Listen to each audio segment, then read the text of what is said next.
¿Se escucha? Bueno. Primero, muchísimas gracias Koldo, muchísimas gracias al Instituto EASO por la invitación, al Gobierno vasco, a vosotros por venir. Vengo a hablar de Google, vengo a hablar de privacidad y son cosas que a veces no se han llevado muy bien, ¿no? Y a veces, bueno, me ha gustado la defensa a ultranza de Google, hecha hoy cuando conocemos lo de ayer, la multa o digamos el procedimiento abierto contra el propio Google por la posición dominante, es decir, bueno, me parece desde luego una buena defensa. Estaba justo leyendo antes de empezar que incluso las escuelas de California, hoy mismo salía una noticia que las escuelas de California quieren plantear un pleito, en este caso a Apple, porque Apple, en este caso, hace 3 años les prometió los iPads en las escuelas, les prometió que, bueno, que iba a revolucionar las escuelas y a día de hoy, según pone la noticia, no se había llevado a cabo y solicitaban una indemnización, en este caso multimillonaria, como suele ser el caso de Estados Unidos, ¿no? Con lo cual, al final, la elección, que es lo que yo creo que es el interés de la ponencia, es la elección de un proveedor en muchos de los aspectos es importante y hay aspectos que hay que tener importante. Y hay que tener en cuenta para la elección de ese tipo de proveedor, ¿no? Y en este caso, cuando vamos a hablar de Google, pues en este caso el tema está en el tema de la privacidad, pero no solo el tema de la privacidad, sino el tema también de la propiedad intelectual. ¿Qué pasa con los contenidos que estamos subiendo a Google? ¿De quién son los contenidos? Esas diferenciaciones que se hacen entre las cuentas privadas y las cuentas profesionales, que a veces no somos conscientes de ellos. Google nos da una buena herramienta, que es nuestro correo electrónico, que es la llave para la que nosotros podemos acceder a prácticamente todos los servicios. Pero hay que ser conscientes de lo que nos dicen las condiciones de uso, de lo que nos dicen esa letra pequeña, ¿no? Es cierto que Google, como bien ha comentado el compañero anterior, nos está dando una herramienta magnífica y en estos casos gratuita. También se ha dado la paradoja, como comenta Koldo, que cuando deja de usarse o cuando Google decide, también la cierra. A mí, cuando Google Reader cerró, pues sinceramente me hizo muchísimo daño, ¿no? Dije, no puede ser que Google Reader cierre, ¿cómo Google me puedes hacer esto? Pero tenemos que ser conscientes de ellos, es decir, la elección de un proveedor es importante. Por supuesto, tenemos que ver las mejoras que nos da, cómo da más competitividad a los propios centros, cómo los estáis implementando y, como digámoslo así, bueno, pues la comodidad y la seguridad que nos está dando, ¿no? ¿Estáis seguros de que no habéis vendido vuestro alma? Y no lo digo por el Don't Be Evil Google, ¿no? ¿Estamos seguros de que no hemos vendido nuestro alma? ¿Estamos seguros de que las acciones que realizamos no lo hayamos vendido? Luego lo veremos, ¿no? Me ha salido, no sé si es una pequeña venganza, que aquí hay mucho profesor, me ha salido una ponencia, como últimamente me están saliendo ponencias preguntonas, ¿no? Que iré viendo e iré haciendo preguntas, ¿no? La primera es esa, es decir, ¿estamos seguros o estáis seguros hoy en día de que no has vendido tu alma? ¿Puedes corroborar de que no hayas vendido tu alma? Veremos. Lo que voy a hacer menciones a esos aspectos sobre privacidad, tecnología. He ido indagando qué dice la Agencia Española de Protección de Datos en cuanto a temas de Google, en cuanto a temas de tecnología que van apareciendo, ¿no? Para ver, digamos, bueno, pues dónde están los problemas, dónde nos estamos generando realmente los problemas, ¿no? Porque muchas veces también ponemos el foco en un problema en cierta de la privacidad en Google, casi es un problema más global, más mundial, que el que luego nos podemos encontrar día a día o lo que se estáis pudiendo encontrar día a día en vuestros centros, en vuestros puestos de trabajo, ¿no?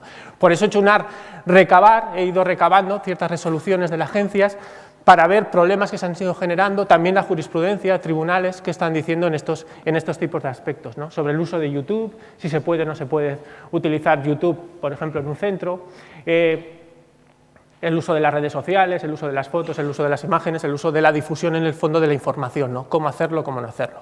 Luego sí que es cierto que me voy a centrar un poco más en lo que dijo las entidades, en este caso de protección de datos, el grupo del 29, que es la que reúne, digamos, a todas las agencias europeas de protección de datos, qué están diciendo en el tema de la nube, que en el fondo al final pues es lo que estamos hablando, ¿no? Google es un servicio que está en la nube o que por lo menos nos presta este tipo de servicios de cloud y esa elección no es baladí. ¿Qué responsabilidades tiene un centro, qué responsabilidades tiene una empresa o qué responsabilidades tenemos cuando elegimos uno de esos proveedores, ¿no? Y qué cosas hay que tener en cuenta de lo que nos dice la normativa, de la responsabilidad del fichero, bueno, iremoslo viendo. Y luego sí me centraré un poco más en las condiciones de uso de propia Google Apps. Pero en el fondo al final ahí no es más que irse conociendo, irse leyendo la letra pequeña, que también es curioso, que es farragoso encontrarlas. A veces cuesta encontrar esa letra pequeña y ver dónde está, pero hay que conocerla, hay que saberla, hay que leerla y hay que, en ciertas formas, también hay que entenderla. Esta también quizás es una crítica a los propios abogados que desarrollamos este tipo de condiciones, ¿no? Y luego, bueno, terminaré con una serie de conclusiones. Como me digo, me ha salido una serie de preguntas y me han salido una ponencia preguntona. Esta yo creo que ya es muy sencilla, yo creo que esta ya la podéis responder cualquiera, a ver si alguien se atreve. Si podemos publicar fotografías y vídeos de nuestros alumnos en Internet. ¿Alguien que se atreva a responderla? ¿Sí, no? ¿Alguna mano? Bueno, está claro que podemos siempre y cuando tengamos el consentimiento de los padres, de los tutores, de los responsables, ¿no? Es decir, los responsables hagan una evaluación del tipo de fotos y sus niños deberán ser conscientes de su publicación y deberá obtenerse el consentimiento previo al representante del niño, si ya es maduro, mayores de 14 años. Bueno, yo creo que esto es algo que ya no se discute, creo que esto es algo que ya lo tenemos muy interiorizado. Oye, vamos a publicar las fotos en las redes sociales, vamos a publicar las imágenes en YouTube, vamos a utilizar otro portal en abierto, porque luego sí que hay que diferenciar la parte en cerrado, que es un coto más cerrado, más privado, en el que solo pueden interactuar los padres, los tutores y, digamos, los profesores, que tendría otro tipo de acciones, pero bueno, por lo menos en este caso está ya claro que tenemos que tener el consentimiento. Casi todos los centros ya tienen su parte de solicitar el consentimiento para ese tipo de publicación. Vamos complicándolo. Bueno, complicándolo, o lo curioso es, ¿y el anuario? ¿Os acordáis del anuario? O el catálogo que nosotros teníamos en el colegio de esas fotos. ¿Funciona igual? ¿Creéis que funciona igual? ¿Teníais catálogo en el colegio o igual lo habéis visto el de que nos hacían la foto y luego estaba? Parece cosas que ya estaban muy, pues eso, muy juzgadas o que por lo menos tenía claro. Pues esto es una resolución también de la agencia del año pasado en el que viene a decir que, bueno, que es muy curiosa y viene a decir que, bueno, que como en el papel, estamos hablando del papel, como el papel pues al final no tiene esa peligrosidad que tienen, peligrosidad entre comillas, ¿no?, que tienen las nuevas tecnologías de accederse mundialmente, pues con el papel como que no hay que pedir consentimiento, como que con el papel, en cierta forma, bueno, pues ya se da por hecho que se está utilizando con ese tipo de aspectos que no sale, digamos, de un vínculo más próximo del propio centro, que el papel está ahí, que no se puede hacer y que en esos casos, bueno, se puede considerar que entra dentro incluso de las propias funciones de los centros, ¿no? Como os dais cuenta, hay una dicotomía muy clara de cuando nos salimos del papel a cuando nos salimos a sistemas automatizados. Es decir, para el papel prácticamente no tiene problemas, para los sistemas automatizados, para la difusión de ellos, sí. Lo curioso que yo creo aquí también es que hoy en día quizás se olvida, en este caso la agencia se olvida que es tan fácil como escanearlo, ¿no? Pero bueno, ahí también hay una acción positiva o una acción realizada por el que vaya a escanear la fotografía para publicarlo, ¿no? Podemos obligar a nuestros alumnos a utilizar YouTube como ejercicio en clase. Silencio en la sala. ¿Alguien que se atreva? ¿Alguien que diga que sí? ¿Alguien que diga que no? No. ¿Alguien que haya dicho que no se atreva a decir el por qué no? De esto estamos hablando y de esto viene a hablarse Google Apps. No, bueno, Google Apps tiene otras opciones, pero en el fondo al final es implantar este tipo de tecnología en las aulas. ¿Podemos decirle a un alumno, oiga usted, vamos a hacer este ejercicio, en este caso os voy a poner el ejemplo y la resolución y la sentencia de la Audiencia Nacional, en el que, oiga usted, alumnos, mira, vamos a hacer un ejercicio de inglés en clase, publicarlo en YouTube para que, bueno, pues oye, pues lo podamos evaluar, otros alumnos lo puedan ver, es decir, en abierto, estoy hablando de aspectos en abiertos. ¿Podemos hacerlo? ¿Podemos obligarlo? No, ha salido la respuesta. Hombre, está claro que en este caso la Audiencia Nacional no sanciona al colegio porque no pudo determinar que esa acción realizada por el profesor fue realmente una acción que obligaba a ello, sino que, bueno, en cierta forma hubo el propio consentimiento de los alumnos que subieron sus vídeos a YouTube. Claro, Aquí también la Audiencia Nacional habla de que, bueno, que no parece que el profesor haya enervado el consentimiento. ¿Qué se dice? Bueno, yo lo dije para que quien quiera lo haga. Ya, pero eso, ¿cómo luego se determina si realmente si no lo haces luego me suspendes, ¿no? Son acciones que debe hacernos pensar. Claro, no es obligatorio, no es obligatorio que te tires por la ventana. Otra cosa es qué solución me puedes dar o qué pasa si no lo hago en este tipo de aspectos. Bueno, en este caso quedó claro y la Audiencia Nacional así lo ha determinado en la sentencia y las resoluciones de la Agencia de Protección de Datos, en el que determina que, bueno, pues que no se enerva el consentimiento, que es el propio alumno mayor de 14 años que puede dar su propio consentimiento, el que sube el vídeo a YouTube, el que lo publica y en el que los otros alumnos pues interactúan con ellos. Como digo, al final son acciones que se están dando, son resoluciones de la agencia del año pasado, o sea, es decir, son situaciones que hoy en día nos podemos estar encontrando, ¿no?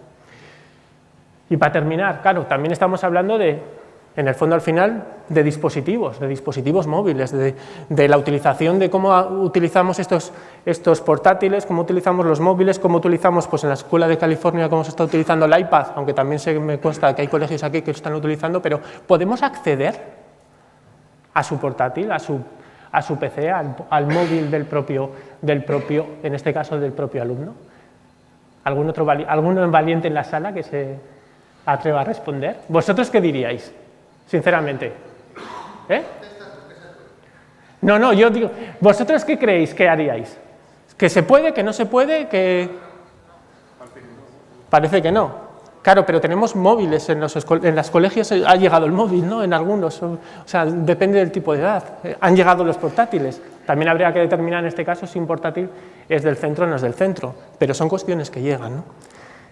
Sentencia de la Audiencia Nacional. En este caso, claro, sí, la pregunta tenía un poco de trampa. En este caso había un caso, entre comillas, de posible abuso hacia menores, en el caso de que había enseñado uno de los alumnos pornografía infantil a otros menores, entonces tal, bueno, pues aquí la Audiencia Nacional determina que por el bien del menor, como hay una protección mayor del menor, en este caso el centro no abusó al acceder al móvil del menor, no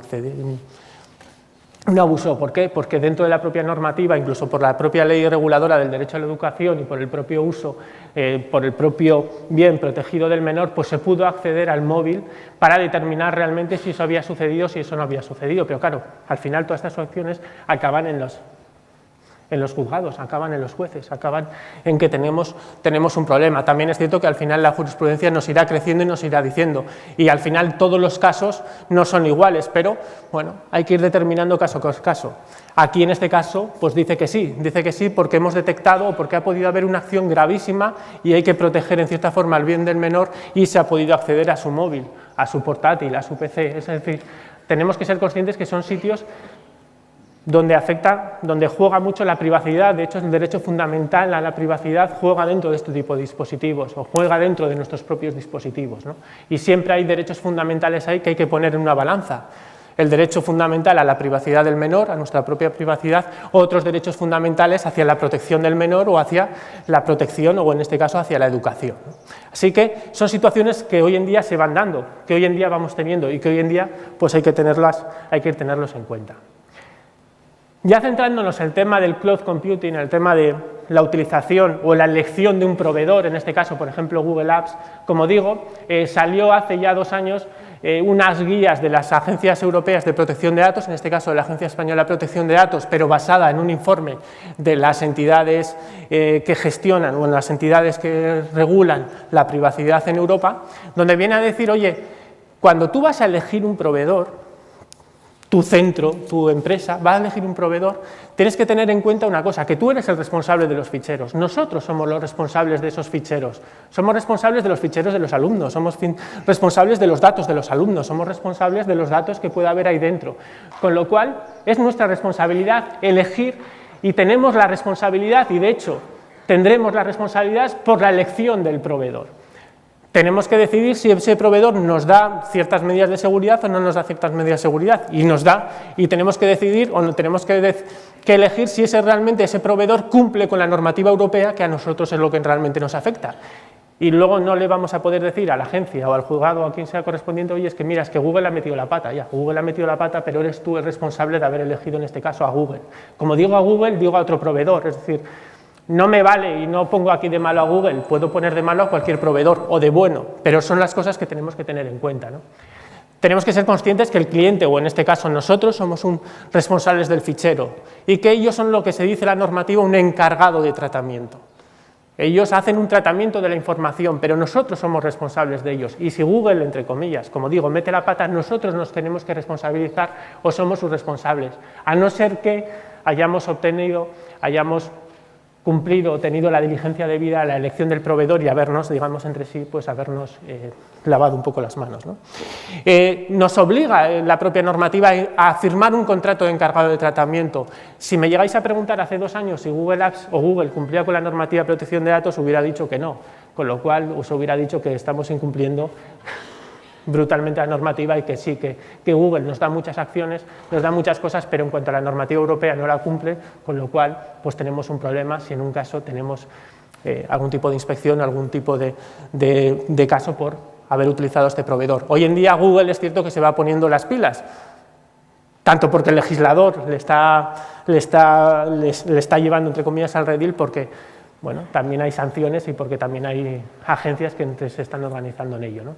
Con lo cual Google nos obligaba, o la normativa nos obliga a firmar un contrato de encargado de tratamiento, nos obliga a que le digamos al proveedor cómo puede tratar nuestra información, que siga las instrucciones nuestras. Incluso la propia normativa dice que, bueno, que incluso podemos prever la auditoría de sus sistemas de seguridad. Me encantaría hacer una auditoría a Google. ¿Creéis que Google se va a dejar? No, efectivamente Google no se va a dejar que yo acceda a sus sistemas para hacer una auditoría de seguridad. Pero, como vamos a ver, también las propias condiciones de Google ya se van asentando en cuanto es la normativa europea y diciendo, bueno, cumplimos con la ISO 27001, cumplimos con las ISOs, cumplimos con las auditorías, hacemos con todo. Es decir, es cierto que se están poniendo hoy en día pues, al día en cuanto a este tipo de cumplimientos normativos, ¿no?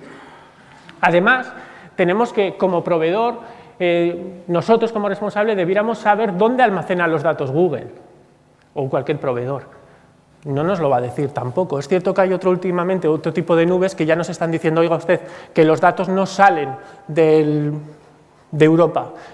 A saber también cómo queremos decir que los datos no salgan de Europa en Internet, pero bueno, ellos dicen que sus servidores están en Europa. Google pues sí que nos está diciendo, y como luego vamos a ver en sus propias reglas, en su propia normativa, dice que cumplen con los acuerdos de puerto seguro. Safe Harbor, Estados Unidos, Europa, tiene un acuerdo para que todas las empresas que se acojan a ellas dicen que cumplen con las mismas medidas de seguridad. Si no, tendríamos que pedir consentimiento a todos nuestros alumnos para que los datos de los alumnos estuviesen en Google porque estuviesen en Estados Unidos y ahí hay una transferencia internacional de datos. Cosas que se van complicando hoy en día, cosas que son muy sencillas de la elección. Dice, joder, Google nos da un buen servicio, sí, pero es que la normativa nos dice ciertas cosas y hay que cumplir con ellas, ¿no? Centrándonos, porque tampoco creo que sea momento para entrar, digamos, en los aspectos más engorrosos de la normativa de protección de datos, entrando en lo que son los aspectos ya de las propias condiciones, de los términos y condiciones del propio Google Apps, de las propias condiciones del propio servicio, he tenido en cuenta, me he ido sobre todo a 2 aspectos. Por supuesto, el tema de la privacidad, que es lo que dicen ellos, y por supuesto el tema de la propiedad intelectual, como digo, de quién son toda la información que estamos compartiendo en Dropbox, no, en Drive. De la que estamos subiendo allí, de lo que estamos utilizando, de quién es mía, es del centro, de los alumnos, de quién puede pertenecer, con lo cual yo creo que eso también es importante, ¿no? Cuenta personal, cuenta profesional, cómo estamos tratando ese tipo de información, porque todo eso tiene sus implicaciones. Parece mentira, como digo, Google nos da una llave, pero hay que saber si esa llave es profesional o es personal, porque cada una de esas llaves tiene sus implicaciones. Una cosa es que tú entres a la oficina con una llave y otra cosa es que tú tengas la llave de tu casa y entres a tu propia casa. Son cosas diferentes que es cierto, como digo, que el ciberespacio, que Internet, pues rompe ese tipo de mentalidad, pero que las propias condiciones nos lo van diciendo, ¿no? En cuanto a privacidad, las condiciones de Google nos dicen, oye, mira, cumplimos con el Safe Harbor, que es el acuerdo con Estados Unidos, garantizamos que nuestro cumplimiento es igual que si fuese dentro de la Unión Europea, con lo cual nos puede dejar tranquilo en cuanto a ellos, También hay que decir que esto es un acuerdo, pero es declarativo, es decir, Google dice que él garantiza, nadie controla. Pero bueno, por lo menos está ese acuerdo que es base a la normativa europea, con lo cual podemos asegurarnos que no estamos haciendo una mayor ilegalidad por contratar con este tipo de servicios, acuerdan con este tipo de contratos. Además, garantiza la seguridad de los datos del alumno, porque dicen ellos que es importante para ellos. Ellos quieren asegurarse que realmente se garantiza con la privacidad, se garantiza con la información, ¿no? Por eso dice que, bueno, que ellos cumplen con las directivas europeas de protección de datos, se ponen al día con las directivas europeas de protección de datos, dicen que se acogen a ese tipo de normativa, con lo cual, en cuanto a la elección del proveedor, bueno, queremos dar o nos quieren dar ese tipo de garantías. Como digo, hace 2 años os hubiera dicho que, bueno, pues es una buena elección, pero en este caso estamos incumpliendo la normativa europea de privacidad, ¿no?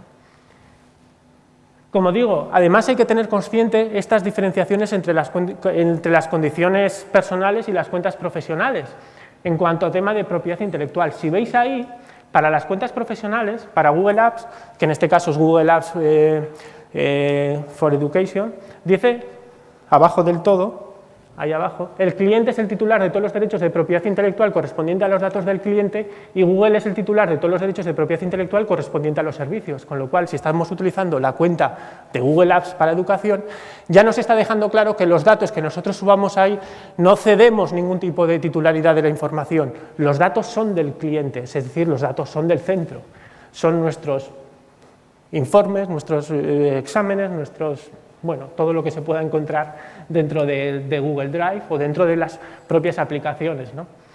Fotografías, vídeos, bueno, cualquier tipo de objeto de propiedad intelectual. Pero si os dais cuenta, para las cuentas personales, si lo que accedemos es a través de nuestra cuenta personal, al subir contenido, al enviarlo por otros medios a nuestros servicios, nos concedes a Google una licencia mundial para usar, alojar, almacenar, tal, es decir, cedes absolutamente de todos. Con lo cual tenemos que ser conscientes en que tenemos que utilizar el Google, digamos, correspondiente o nuestra llave correspondiente, en este caso, para usos profesionales. Luego podemos tener nuestro propio Google, digamos, privado, pero siendo conscientes que ahí sí que ya cedemos todo lo que estamos publicando. Además, lo más curioso de las propias condiciones, no lo he puesto ahí, que seáis conscientes que Google ya dice, lo dice además las condiciones, que Google rastrea nuestros correos electrónicos. ¿Para qué? Pues para mostrarnos más publicidad. Así que incluso nuestro propio correo electrónico puede ser monitorizado por Google, ¿no? Conclusiones. Hay que diferenciar clara, también digo, entre las áreas públicas y las áreas privadas, es decir, en este sentido de que si lo que queremos es publicar información hacia el exterior, como he dicho, el caso de YouTube, el caso de publicar fotos en las redes sociales, el caso de subir a Picasa o el caso de utilizar un sistema donde estamos difundiendo la información en abierto, ahí tenemos que tener el consentimiento de los alumnos, de los menores o en este caso de sus padres o representantes legales para ese tipo de publicación, para ese tipo de difusión de la información, exceptuando si es en papel, que es curioso. Si es en usos privados, pues bueno, puede entrar ya dentro de lo que es nuestra propia elección con un proveedor en el que, bueno, pues ya entra dentro, como digo, de la propia elección y no necesitas andar con ese tipo de consentimientos. Menores de 14 años, está claro que para menores de 14 años cualquier tipo de difusión necesitamos con el consentimiento de los padres, de los madres, de los representantes legales. De 14 en adelante, pues ya el consentimiento que se pueden dar, ya los propios menores lo pueden dar, como era el caso pues, de la publicación de un vídeo en YouTube de tu clase de inglés, si es mayor de 14 años, él puede consentir directamente en publicar ese tipo de información, ¿no? Tenemos que ser conscientes que nosotros somos, como centro quiero hablar, somos los responsables o somos los que tenemos la responsabilidad en el tratamiento de ese tipo de información, que somos los responsables de la elección de ese proveedor, con lo cual no es una cuestión que es baladí, porque si Google lo hace mal, que lo dudo, o mete la pata, la responsabilidad decae también en nosotros y por supuesto tenemos que leernos la letra pequeña, hay que conocerla, hay que saberla, hay que ver en cada momento como dice, hay que estar atento de los cambios que se van produciendo, hay que estar atento de que de repente decide que en junio se cierra un servicio y pues nos hemos quedado sin ese servicio, también tenemos que ser conscientes de ellos, saber ir conociendo las actualizaciones, como digo, a mí cuando Google Reader cerró pues me dolió mucho, pero también está la otra pata del servicio que nos da y de las buenas acciones que en ese caso realiza. O como ha comentado, la gratuidad del servicio. Bueno, se supone que el servicio es gratuito, pero si yo leo las condiciones, ahí habla de pago, que si en un momento dado Google pasa a ser de pago, pues las normativas o sus propias condiciones ya no están establecidas para ello. O sea que ese tipo de acciones o ese tipo de situaciones hay que tenerlas en cuenta. Y ahora, retomando la pregunta, ¿estáis seguros de que no habéis vendido vuestro alma? Para que veáis que no es, una empresa Game lo hizo en 2010. Incluyó en sus términos y condiciones, en eso que hacemos el aceptar y no nos leemos, una situación en la que el cliente que compraba le regalaba su alma a Game. Y durante, creo como era, si en 5 días laborables no la solicitaba, se la quedaban ellos personalmente. Era una forma de jugar con los clientes, un juego, para comprobar que realmente la gente no se había leído y que muy poca gente se la leyó y que esa poca gente que se la leyó luego recibió un regalo a cambio, ¿no? Así que, aunque nos duela, aunque sea muy farragoso, tenemos que ser conscientes de que están esos términos y condiciones, que tenemos que leerlas y que tenemos que asegurarnos que no hemos vendido nuestro alma más de una vez o más de 2 veces, porque no podríamos realizarlo. Pues muchísimas gracias, no sé si por lo menos se ha puesto el escenario, ha sido muy negro, y para cualquier pregunta a vuestra disposición.